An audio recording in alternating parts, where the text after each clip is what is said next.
ইংরেজিতে এমন কিছু শব্দ আছে যেগুলো দেখতে প্রায় একই রকম কিন্তু ব্যবহারে আকাশ-পাতাল তফাত। আর এই ছোট ছোট ভুলগুলোই কিন্তু আমাদের লেখা বা বলার সময় একটা বড় বাধা হয়ে দাঁড়াতে পারে। তো চলুন আজ আমরা সেই শব্দের ফাঁদগুলো চিনব আর দেখব কিভাবে সঠিক শব্দটা বেছে নিয়ে আমাদের ইংরেজিকে আরও নিখুঁত আর শক্তিশালী করে তোলা যায়। চলুন শুরুতেই একটা মজার প্রশ্ন দিয়ে ব্যাপারটা বোঝা যাক। ধরুন আপনাকে কেউ একটা ফলের ঝুড়ি উপহার দিল, একদম বিনামূল্যে। ইংরেজিতে এটাকে কি বলবেন, কমপ্লিমেন্টারি নাকি কমপ্লিমেন্টারি? দেখুন, দুটো শব্দের মধ্যে বানানে তফাতটা খুবই সামান্য, কিন্তু অর্থের দিক থেকে অনেক বড়। আজ আমরা ঠিক এই ধরনের বিভ্রান্তিগুলোই দূর করব। তো আমাদের আজকের যাত্রায় আমরা কি দেখব? প্রথমে আমরা ব্যক্তি, স্থান আর অবস্থা বোঝাতে যে নাউন বা বিশেষ্য পদগুলো ব্যবহার করি সেগুলোর সূক্ষ্ম পার্থক্যগুলো জানব। এরপর আমরা বর্ণনার জগতে ডুব দেব, যেখানে অ্যাডজেক্টিভ বা বিশেষণের একটুখানি বদলেই অর্থের অনেক হেরফের হয়। তারপর আমরা কিছু গুরুত্বপূর্ণ ভার্ব বা ক্রিয়াপদ নিয়ে আলোচনা করব এবং সবশেষে বুঝব এই নির্ভুলতা আসলে কেন এত জরুরি। চলুন তাহলে আর দেরি না করে আমাদের প্রথম পর্বে চলে যাই। এখানে আমরা এমন কিছু বিশেষ্য বা নাউন দেখব যা আমরা প্রায় প্রতিদিনই ব্যবহার করি, কিন্তু অনেক সময় হয়তো এর আসল অর্থ বা ব্যবহারের জায়গাটা নিয়ে তেমন ভাবি না। আচ্ছা, আমরা সবাই তো কোনো না কোনো দেশের সিটিজেন, তাই না? কিন্তু আপনি কি একজন সাবজেক্ট? সাধারণত যেখানে রাজতন্ত্র আছে, যেমন ব্রিটেন, সেখানকার নাগরিকদের সাবজেক্ট বলা হয়। আর ন্যাশনাল শব্দটা ব্যবহার হয় বিশেষ করে তখন যখন কেউ নিজের দেশের বাইরে অন্য কোনো দেশে থাকেন, যেমন ধরুন কূটনীতিক বা বিদেশে কর্মরত কোনো ব্যক্তি। মানে তিনটি শব্দের অর্থ কাছাকাছি হলেও ব্যবহারের জায়গাটা কিন্তু একদমই আলাদা। এবার আসা যাক সমুদ্রের ধারে। কোস্ট, শোর আর বিচ, এই তিনটের মধ্যে সম্পর্কটা ঠিক কি? ভাবুন তো, কোস্ট হলো সবচেয়ে বড় এলাকাটা, যেমন ধরুন ভারতের পূর্ব উপকূল। সেই উপকূলে যেখানে জল আর মাটি এসে মিশেছে সেটাই হলো শোর। আর সেই শোরের যে বালুকাময় বা নুড়ি পাথরের অংশটায় আমরা হাঁটতে চাই সেটাই হলো বিচ। তার মানে বিচ থাকে শোরের ওপর আর শোর থাকে কোস্টের মধ্যে। কি সহজ না ব্যাপারটা? কন্ডিশন আর স্টেট দুটো শব্দই তো অবস্থা বোঝাতে ব্যবহার হয়, কিন্তু এদের ব্যবহারে একটা সূক্ষ্ম পার্থক্য আছে। কন্ডিশন শব্দটা মূলত কোনো কিছুর গুণমান বা সেটা কেমন কাজ করছে তা বোঝায়, যেমন ধরুন গাড়িটার এক্সেলেন্ট কন্ডিশন। অন্যদিকে স্টেট হলো একটা নির্দিষ্ট সময়ের সাধারণ অবস্থা যা বিশেষণ ছাড়াও ব্যবহার করা যায়, যেমন আমরা বলি হিজ মেন্টাল স্টেট। ক্লোথস আর ক্লোদিং শুনতে প্রায় একরকম লাগলেও এক কিন্তু নয়। ক্লোথস হলো একটা প্লুরাল নাউন, মানে বহু বচন। এটা দিয়ে আমরা নির্দিষ্ট কিছু পোশাক বোঝাই যা আমরা পরি। এর কিন্তু কোনো সিঙ্গুলার বা এক বচন রূপ নেই। আর ক্লোদিং হলো একটা আনকাউন্টেবল নাউন, যা সাধারণভাবে সব ধরনের পোশাক বা কোনো বিশেষ ধরনের পোশাক বোঝাতে ব্যবহৃত হয়, যেমন প্রোটেক্টিভ ক্লোদিং বা সুরক্ষামূলক পোশাক। বেশ, বিশেষ্য পদের জগৎ থেকে বেরিয়ে এবার আমরা প্রবেশ করছি বর্ণনার জগতে। এখানে আমরা এমন কিছু বিশেষণ বা অ্যাডজেক্টিভ দেখব যেখানে একটা মাত্র অক্ষরের এদিক ওদিক বা সামান্য ভিন্নতাও অর্থের আমূল পরিবর্তন ঘটিয়ে দিতে পারে। কন্টিনিউয়াস আর কন্টিনিউয়াল, এই দুটো শব্দ আমাদের প্রায়ই গুলিয়ে দেয়।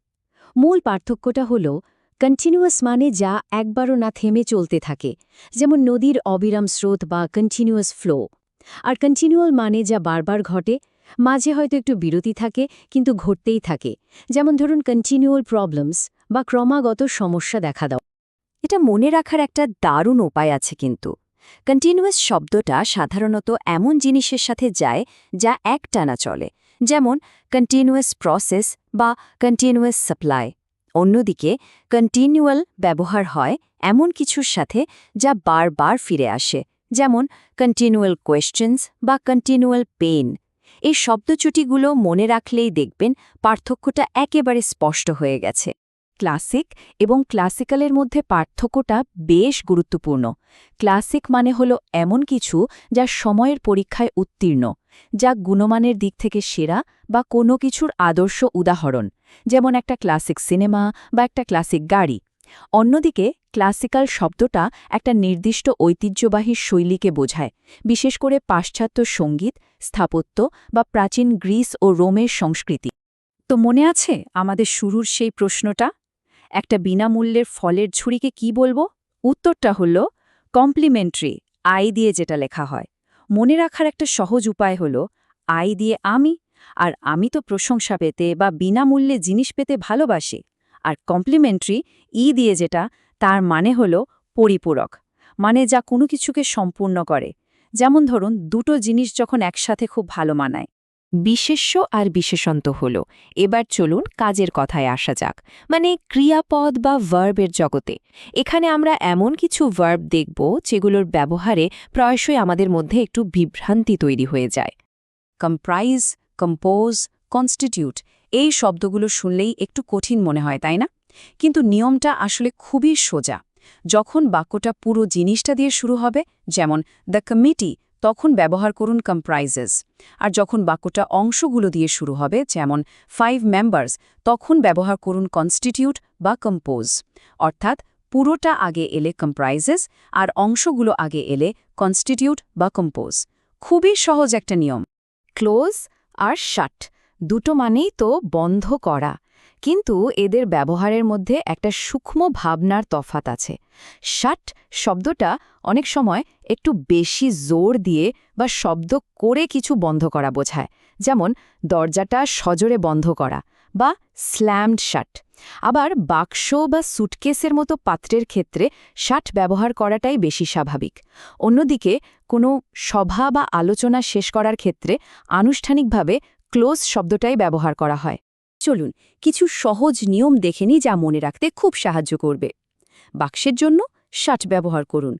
বিশেষণের মতো করে কোনো বিশেষের আগে সব সময় ক্লোজড, যেমন আ ক্লোজড উইন্ডো। রাস্তা বা বিমানবন্দর বন্ধ, তখনও ক্লোজড। আর হ্যাঁ, মনে রাখবেন, আমেরিকান ইংরেজিতে কোনো দোকান বন্ধের কথা বলার সময় শাট ব্যবহার করলে সেটাকে কিছুটা অভদ্র বলে মনে করা হতে পারে। আমরা আমাদের আলোচনার প্রায় শেষ দিকে চলে এসেছি। এতক্ষণ ধরে এত কিছু জানলাম, এই ছোট ছোট পার্থক্যগুলো শিখলাম, কিন্তু প্রশ্ন হলো, এই নির্ভুলতা আসলে কেন এত জরুরি? দেখুন, দিনের শেষে সঠিক শব্দটা বেছে নেওয়াটা কিন্তু শুধু গ্রামারের নিয়ম মেনে চলা না, এটা আসলে আমাদের চিন্তা ভাবনাকে স্পষ্টভাবে প্রকাশ করার একটা মাধ্যম। যখন আমরা সঠিক শব্দটা ব্যবহার করি, তখন আমরা ভুল বোঝাবুঝির সব সম্ভাবনাকে সরিয়ে দিই, আর আমাদের বার্তাটা ঠিক সেভাবেই অন্যের কাছে পৌঁছায় যেভাবে আমরা চেয়েছিলাম। এ পুরো আলোচনাটার পর একটা প্রশ্ন থাকল। আজকের আলোচনার পর এমন কি কোনো শব্দ আছে যেটা ব্যবহার করার সময় এখন থেকে একটু বেশি ভাববেন বা আরও বেশি সচেতন থাকবেন? নির্ভুল ভাষা ব্যবহারের এই যাত্রাটা কিন্তু এখানেই শেষ নয়, বরং বলা যায় আজ থেকে নতুন করে শুরু হলো।